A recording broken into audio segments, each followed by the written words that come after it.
Hello, hello. Welcome, welcome. I am Dr. Patrice Berry. I'm a licensed clinical psychologist, and today we are going to talk about ADHD, specifically rejection sensitive dysphoria.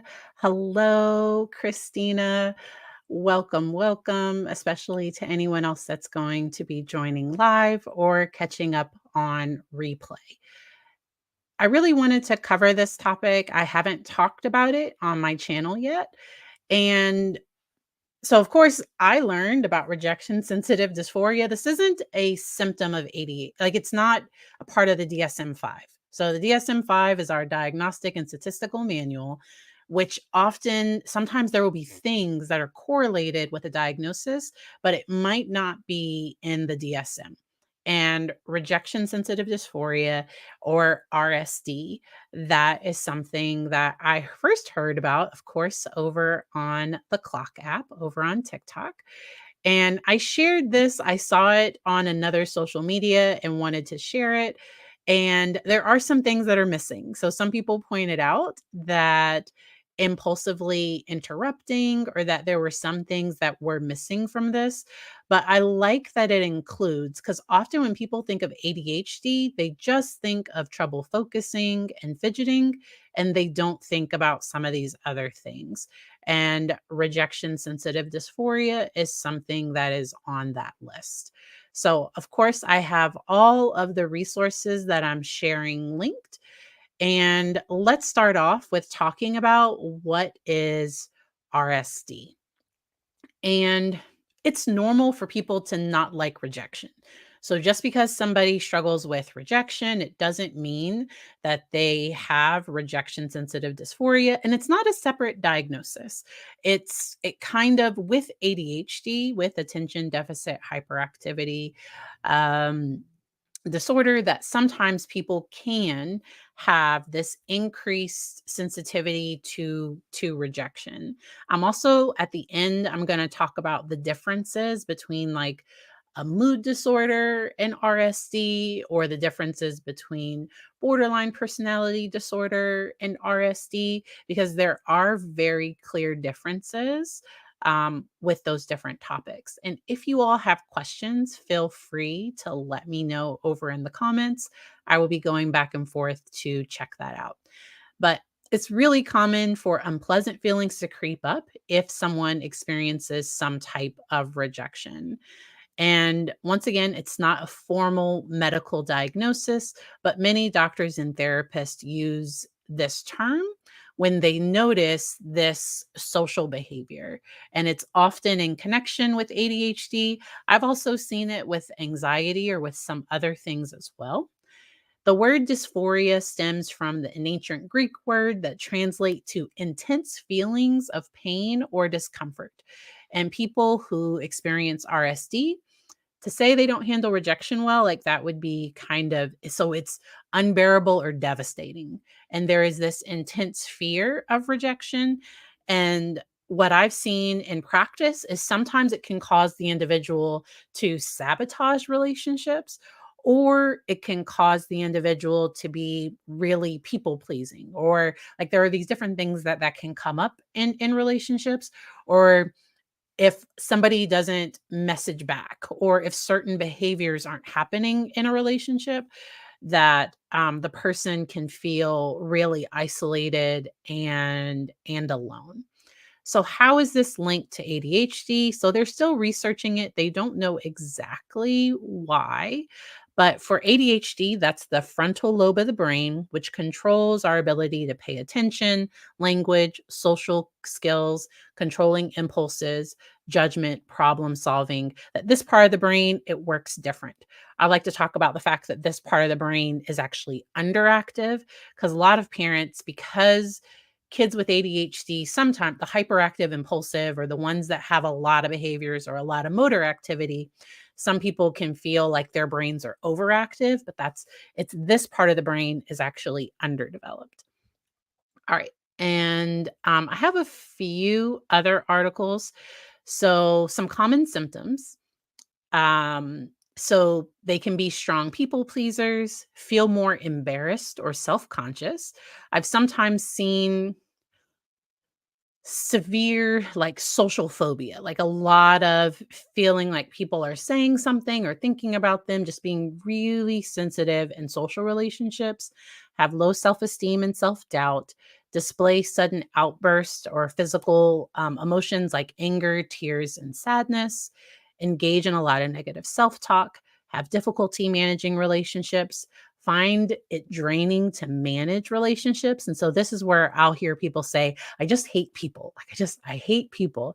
And it's not that they hate people, it's that they don't like how they feel, or the just that it's draining to try to maintain relationships. Or that the individual can suddenly become quiet, moody, or show signs of depression or anxious feelings in social relationships. All right. All right.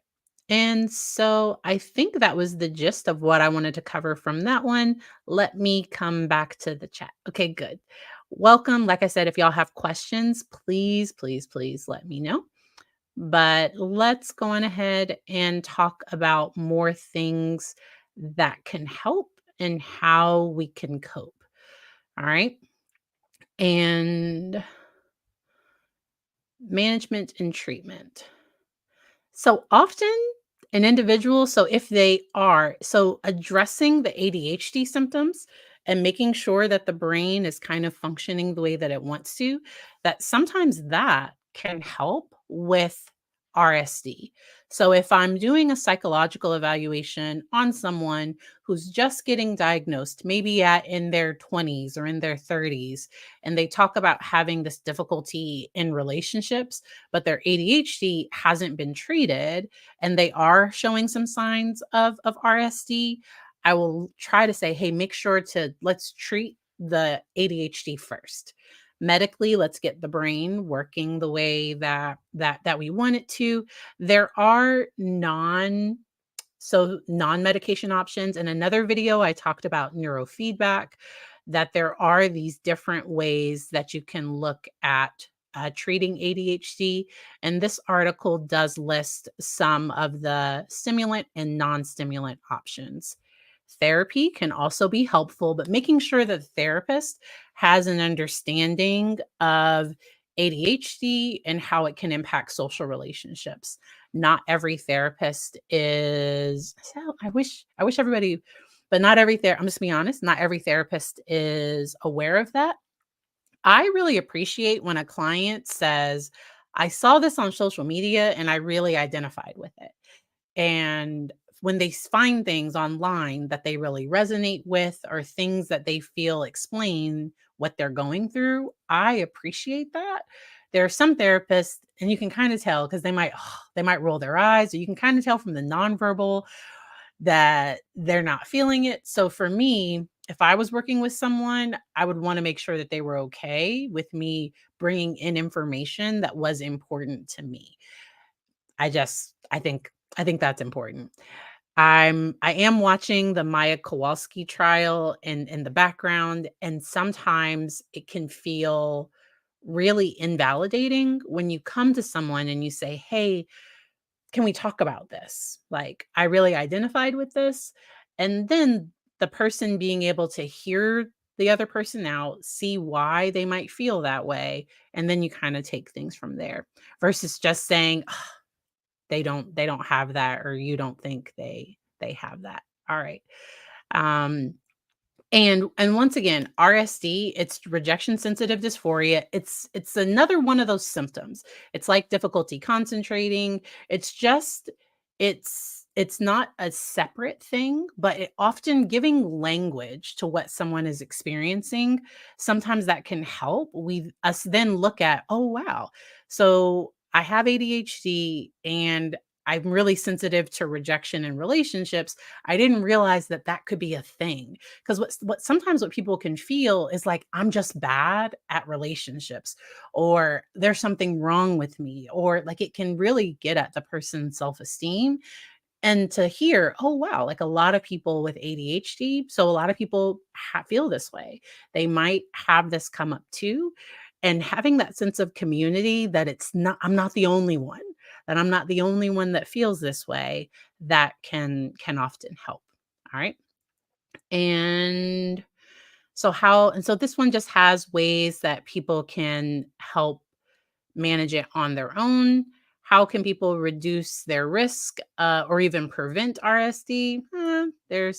It's impossible to try to prevent it, but I think taking a look at addressing self-esteem and how people feel about themselves, giving people skills and tools, because maybe in relationships I'm really sensitive about I interrupt people frequently. But in my close friendships, maybe they don't care. Because what I've seen happen sometimes is that the person can misinterpret social situations or can misinterpret for the good or bad. So for the where they might think people are mad at them and people are fine, or they might think that things are fine, but people are mad at them. And so helping them learn how to read the room and seek feedback from close relationships. So if they do feel like a friend is upset at them, to be able to ask like, "Hey, are we good?" And if the person says, "Oh yeah, we're fine." Great. Or to be able to have a conversation with a friend and say, "Hey, I'm just kinda sensitive to," and, like, if you're upset with me, you're gonna have to tell me, because I'm not gonna automatically assume that things are okay or that they're not okay. And yes. Alright. Let's make sure to cover this one. All right. So I like sharing different resources with you all because you all can come back and look at it later. And so often individuals with ADHD can be sensitive to teasing, criticism, but sometimes feedback can be heard as criticism. I see this a lot with kids and teens and also some adults. And what can sometimes happen is that if somebody says, "You got this wrong," that they immediately go into, "I'm the worst person ever," or that they're really sensitive to feedback as well. And so I often have them take a breath to stop in the moment about what they actually heard, because sometimes I filter things through my own lens or through my own perspective. And if I'm already struggling with my self esteem and how I feel about myself, if I already feel like I'm bad at relationships, or like depending on the lens I have, sometimes I can filter or see things that way. And so often with my clients, we try to clear their like lens. We try to take a step back to say, okay, this is what was said. And then can we check in with the person to see if that's what they meant? Or is there any other evidence that the person is upset with them, or things like that? All right. And so those triggers to RSD can include rejection, teasing, criticism, and then that constant negative self-talk. And that's where affirmations can sometimes, because sometimes people try to do those affirmations of "I am lovable," or they try to do different affirmations, and that can be hard for some people, especially if they struggle with thinking about themselves in a different way. And so that's where working with someone one-on-one to see what can work for that individual. And then we covered some of those outward signs. And I just like to validate that the pain of rejection, that individuals with ADHD or with RSD, sometimes they just feel it more. Like it is awful, catastrophic, devastating, that it really can be a lot. And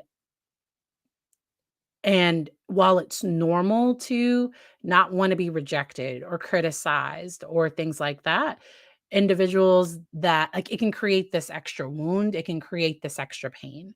And so let's talk about how it's different from a mood disorder, because with a mood disorder or with depression, that things can just happen out of the blue. Things can be triggered, but they can also happen out of the blue. With RSD and ADHD, the emotion is normally triggered by criticism, rejection, negative thoughts about self. There's normally some type of identified trigger.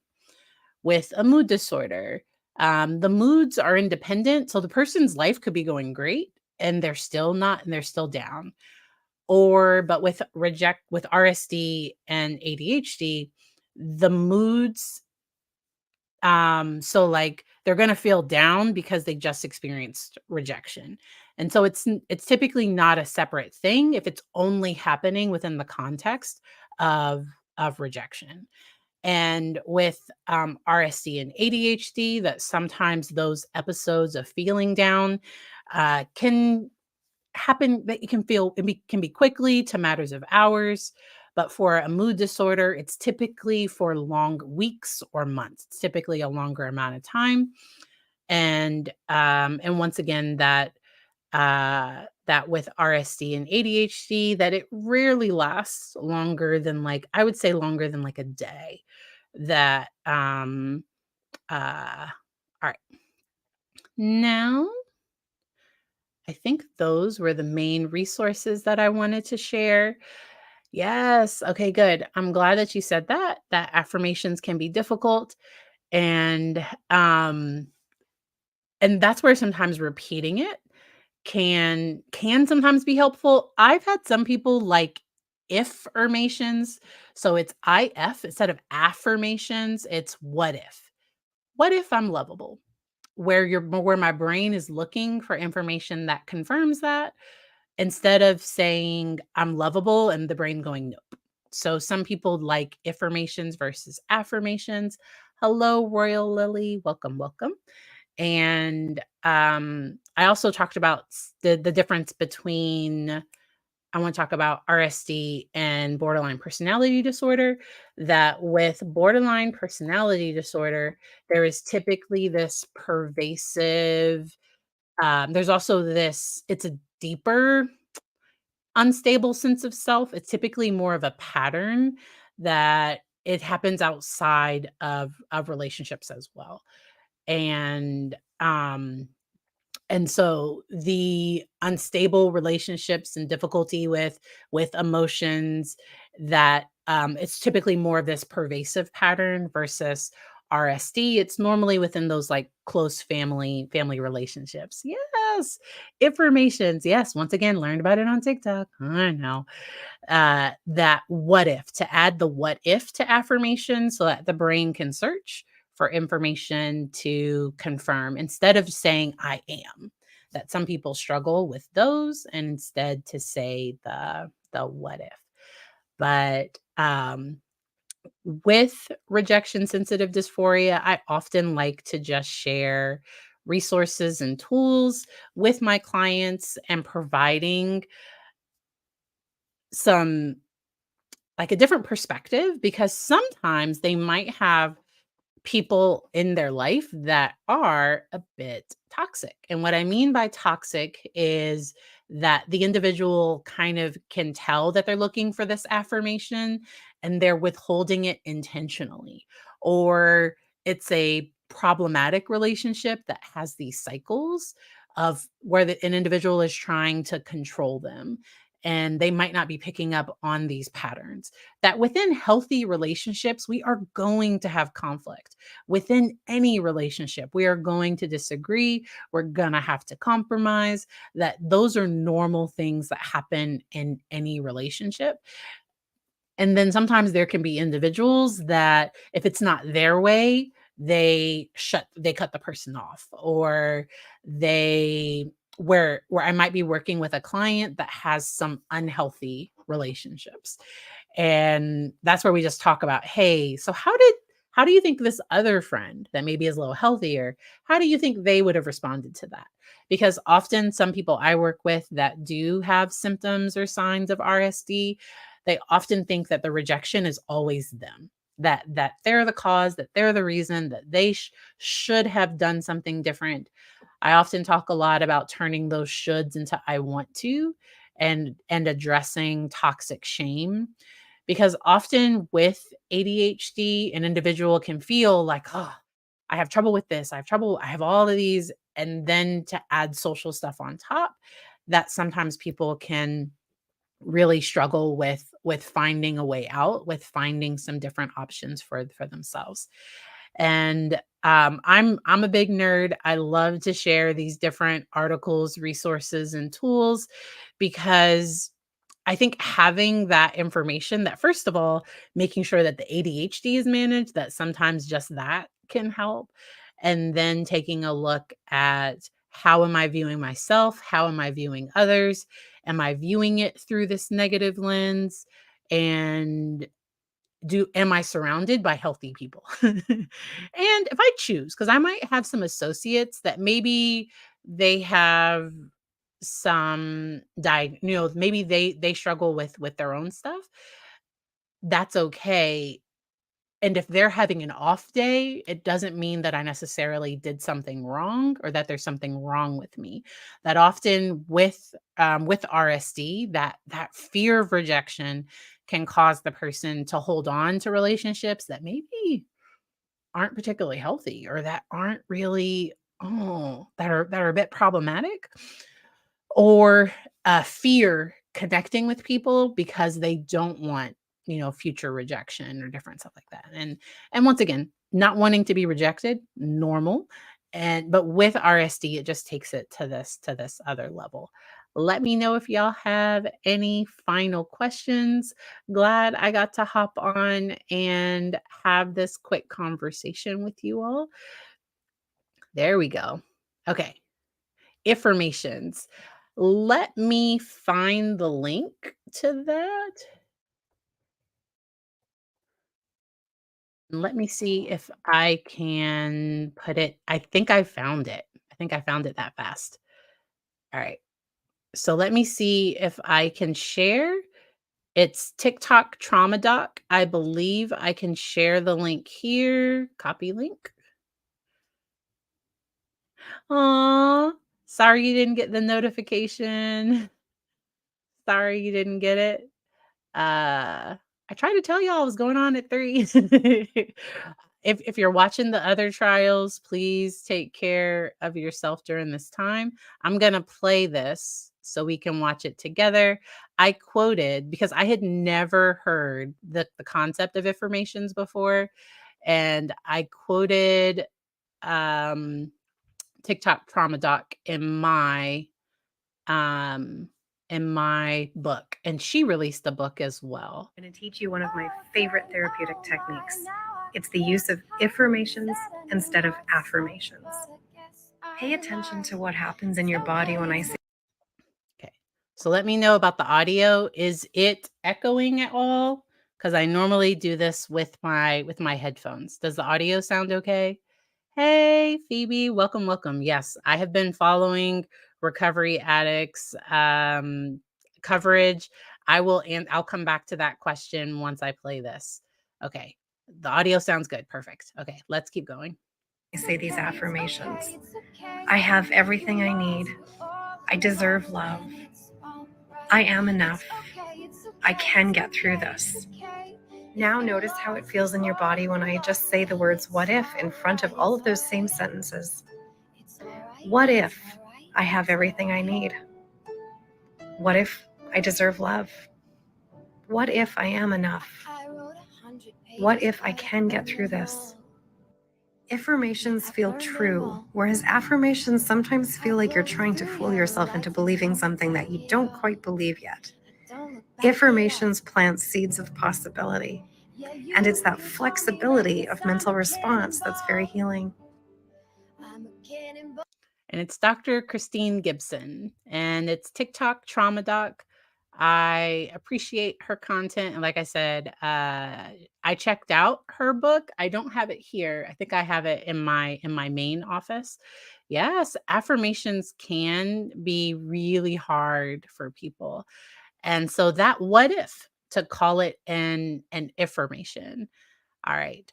And so which witness? So this is if you are not following the Maya trial, if you need to head out, please do.